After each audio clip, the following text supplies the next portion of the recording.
안녕하세요. 오늘 뜻밖의 카메라 앞에 섰습니다.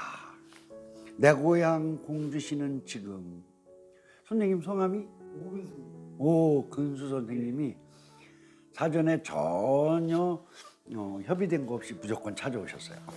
유튜버라시래. 근데 어찌 보면 살아가는 데는 이런 것이 참 재미있죠. 기획된 일보다 의외로 하는 것. 근데 오셔서 지금 저한테 부탁한 것이 민속을 왜 해야 되고 민속이 무엇이고 그걸 앞으로 어떤 관점으로 키워나가야 되느냐 하는 얘기를 한 10분 내로 이야기를 부탁하셨는데 반갑네요, 사실은. 다른 것보다. 글쎄요, 민속이 뭘까요? 민속은 사실 범위가 굉장히 넓은 겁니다. 이 민속이라는 것은 귀족들이 아닌 양반이나 귀족이나 관료나 뭐 벼슬아치나 이런 사람들이 아닌 보통 사람이 교육적으로 이어나가는 문화적 가치가 있는 모든 행위예요. 엄청 넓을 수밖에 없어요. 그런데 우리는 민속 그러면 대부분 어떻게 생각하냐? 음악, 그러죠? 음악적인 거, 음악에는 이제 농악, 민요, 뭐 농요 이렇게 쭉 해서 음악적인 것을 제일 먼저 떠올리고 그 다음에 민속 그러면은 이제 고상, 무당들이 하는 굿, 그래서 신앙적인 것들을 생각하게 되죠. 그것이 이제 일반적인 쪽의 주축이지만 사실 그것들이 서로 복합적으로 가죠. 놀이문화 속에서도 있고. 근데 그것보다 더 광범위하게 끌어안고 있는 것은 생활민속이에요. 농사를 짓는 데 있어서 혼자 농사를 짓는 일, 그걸 반복적으로 하는 건 뭐 민속이라고 한다든지 문화로 이야기하기는 어렵지만 단체가 하는 모든 농사행위, 품앗이도 그렇고요, 두레도 그렇고요, 그런 것들로부터 시작을 하는데 실제 그것만이 아니라 또 하나를 포함해야 되는 것이 관혼상제입니다. 그렇죠? 관은 성년식이에요. 혼은 결혼이고요. 상은 초상 치르는 거고 제는 제사 지내는 거죠. 관혼상제 모든 것이 또한 민속이에요. 그리고 또 하나를 이렇게 세분적으로 이야기하기는 너무 넓어서 사람이 먹고 사는데 필요한 의식주가 있죠. 그렇죠? 옷감도 짜야 되는데 배틀을 어떻게 놓고 뭐 해서 옛날 거대로 가면 음식은 뭘 만드는데 잔치상에는 음식을 어떻게 하고 그렇죠? 집을 지을 때에 여기가 집터 다지기 보존회죠. 집터는 어떻게 다지고 나무는 어떻게 해오고 그 속에 노래를 한다든지 같이 공동적으로 하는 이것들이 다 포함되는 겁니다. 그러니까 민속이라고 하는 것은 우리들이 살아가는 데 필요해서 이 사람 저 사람 다 같이 알수록 가치 있는 것들을 모두 서민들이 하는 것은 민속이라고 보면 돼요. 가치 있는 것들. 나 하나의 이로움을 위해서, 돈을 벌기 위해서 하는 행위 같은 것들이 민속적 가치는 대부분 떨어지고요. 이에 매달리면 떨어지고 같이 살아가는 데에 주안점이 되는 것들은 가치가 높은 겁니다. 그렇게 보시면 돼요. 오히려 민속에 대한 쪽을 지금 어떤 관점에서 보면 우리나라 민속을 왜 해야 되느냐 하는 것에 대한 것이 나와요. 그게 뭐냐면 엉뚱하게도 북한의 민속과 남한의 민속을 비교하면 쉽습니다. 그러니까 북한 쪽에서는요, 정치적으로 이용을 하기 때문에 민속을 어떻게 해요? 정권 유지에 필요한 도구로서 사용을 하고 있어요. 그렇죠. 그러다 보니까 사회 참여형의 민속이나 예술이라고 하는데 사회에 직접 참여를 할 뿐만 아니라 선동의 도구가 되고 있죠. 선동, 그렇죠. 그리고 나를 따라와 할 때에 야, 우리가 이렇게 했었기 때문에 이건 우리가 해야 돼 하는 당위성을 목표로 쓰는 그것 때문에 본래의 민속의 뿌리가 흔들리고 있어요. 근데 남한은요, 사실상 민속이 뭐예요? 무형문화재야, 그죠? 대표적인 것들은 다 무형문화재를 보호를 하죠. 보호를 하는 이유는 그것이 뭐 정부나 국가가 이롭기 때문이 아니라 그것에 우리나라 사람들이 살아온 버릇, 생활 이것들로부터 뭘로 가요? 정신문화로서는 갖고 해야 될 것들의 실체가 거기 있기 때문이에요. 사상 같은. 예, 사상을 담기도 하죠.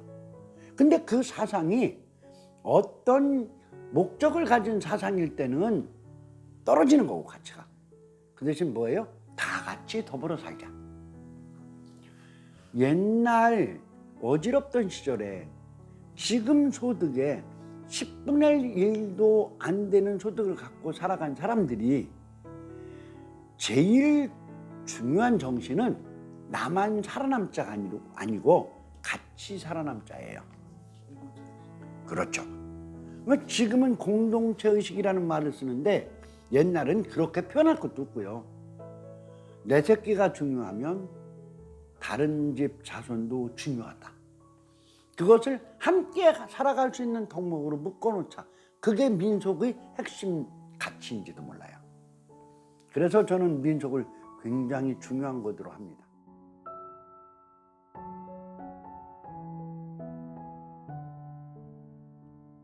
이제 그러면 민속의 지역성이 중요해집니다.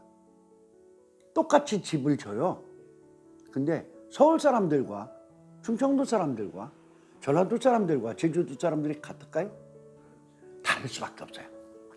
나무가 있는 양, 또 지붕을 할 때 볏짚의 양, 또 흙을 참 많이 쓰거든요. 그럼 흙의 양, 이런 것들이 달라요. 흙의 질이 달라요. 지역마다. 그렇기 때문에 아주 오랜 기간 동안 그 지역에 맞추어진 민속은 전승되게 돼 있어요. 지금처럼 뭐 이렇게 갖다 교육을 시켜서 전승하는 게 아니고 어떻게 해요?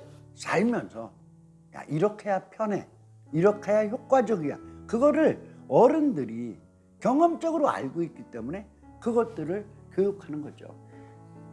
그래서 옛날 사이로 올라갈수록 어른들이 대우를 받는 거예요. 지식을 물려주는. 그렇죠. 지금은 컴퓨터니 뭐니 하루가 다르게 바뀌니까 젊은 사람들한테 오히려 어른들이 배우는 세상이거든요. 그렇지만 1970년대 이전으로 내려가면 모든 지식과 경험은 어른들에게 젊은이들이 배우는 구조였었어요. 그리고 그것에 따라서 가는 아까 말씀드린 민속의 전반적인 것들 중에 가장 중요한 것은 그 지역에 최적화된 것으로 남아있었다는 겁니다. 그때는 지금처럼 분석적으로 이야기하고 그것으로 인해서 뭐 이걸 어떤 거고 충청도권 어떻고 이렇게 비교적으로 하는 게 아니라 이 지역에 있는 사람들이 이 지역에서 가장 효과적으로 살아남고 서로 힘들이지 않고 잘 살아나가기 위해서 그것을 지역걸 특화시켰다는 거예요. 그렇죠. 그러니까 사람의 경험은 간단해요. 시행착오 여러 번 하면 좋은 거 찾아내는 거예요. 그냥 하루 이틀 하고 마는 것도 아니고요. 1, 2년 하는 것도 아니고요. 수백 년 동안 내려가면서 그것들을 해내는 거죠. 그러니까 이거는 기가 막히게도 모든 분야가 다 그렇습니다. 의식주에 관련된 쪽에 있어서 성년식, 양반집에 양반들이 많은 동네의 성년식은요, 남자의 경우 글 공부에 관련된 쪽에 있어서 네가 이제 어른대에 나가는 거야 라고 해서 너 오늘부터는 과거 볼 수 있어라는 것을 살려주는, 그러니까 정신적인 쪽에 있어서의 관리가 많고요. 양반들의 그 따님들에게는 넌 이쁘고 부 여자로서 갖춰야 될 덕이 무엇을 해요. 근데요, 농사 짓고요 좀 가난하게 사는 사람들이 그거 강조할 시간이 어디 있어요. 그렇죠? 살림으로 가는 거죠. 그래서 둘의 성년식은 무거운 돌을 든다든지 뭐 이렇게 해서 실생활에 농사꾼으로 맞는 쪽을 맞춰가는 거예요. 중요한 게 있죠. 양반들은 하고 평민 서민들은 안 했다? 그게 아닌 거예요. 다른 형태로 있었던 거죠.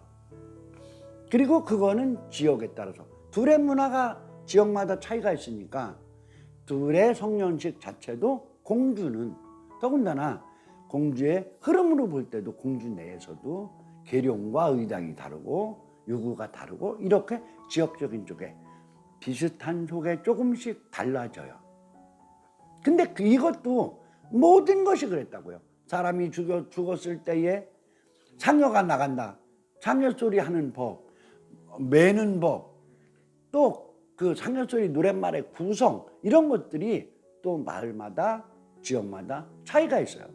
그런데 그것이 공주 전체로 보면은 공주 전체의 것은 예산 전체의 것과 다르고 충청남도의 것은 전라도와 다르고 경상도와 다르며 강원도와 다르고 경기와 다르거든요.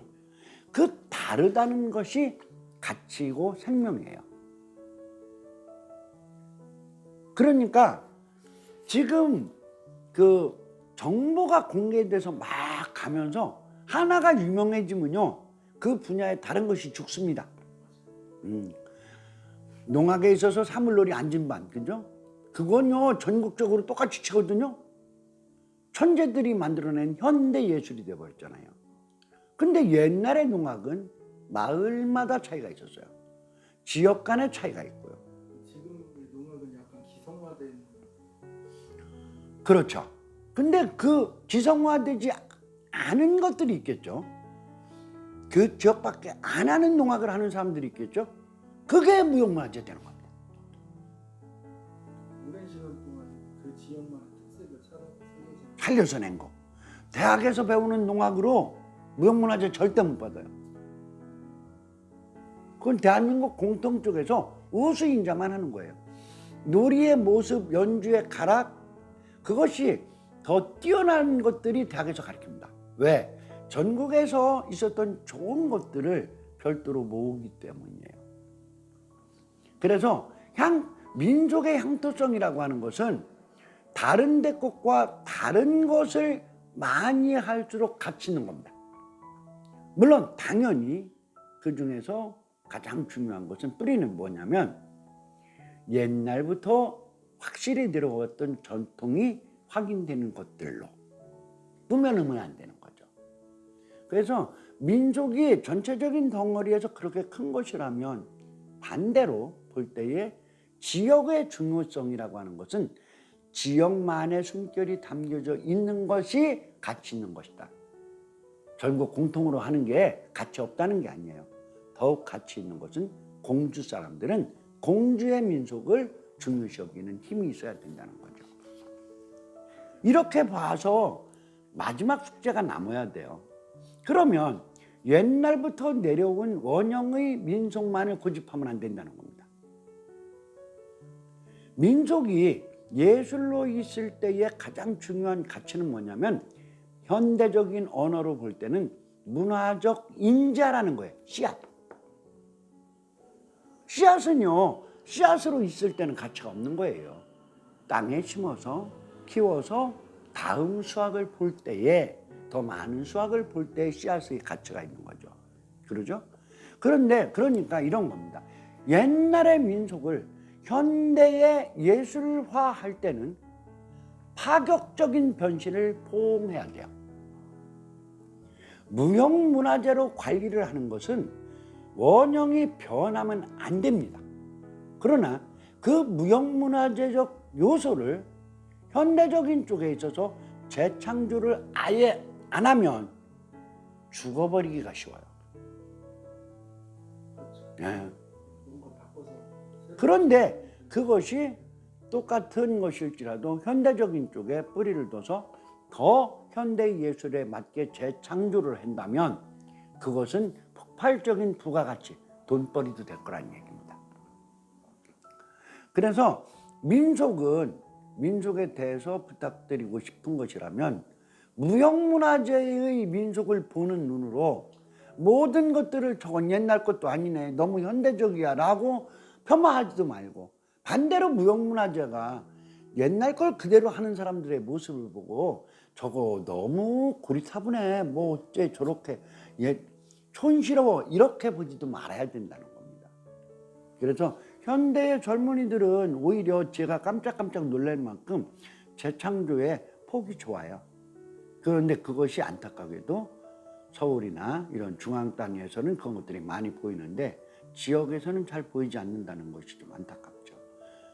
공주의 민속을 가지고 그냥 짤막하게 이야기를 해서 가장 간단한 쪽으로 말하자면 민속은 우리가 수천 년 동안, 짧게는 수백 년 동안 이어온 모든 서민들의 생활 문화 속에 가치 있는 것, 그 가치의 핵심은 공동체로 함께 살아가기 위한, 함께 즐기기 위한 것들을 안고 있는 것이고, 그것이 공주의 것은 공주만의 숨결이 배어 있는 것이기 때문이지만, 이거는 앞으로 얼마든지 재창조를 통해서 전 부가가치성을 굉장히 중요시 여겨요.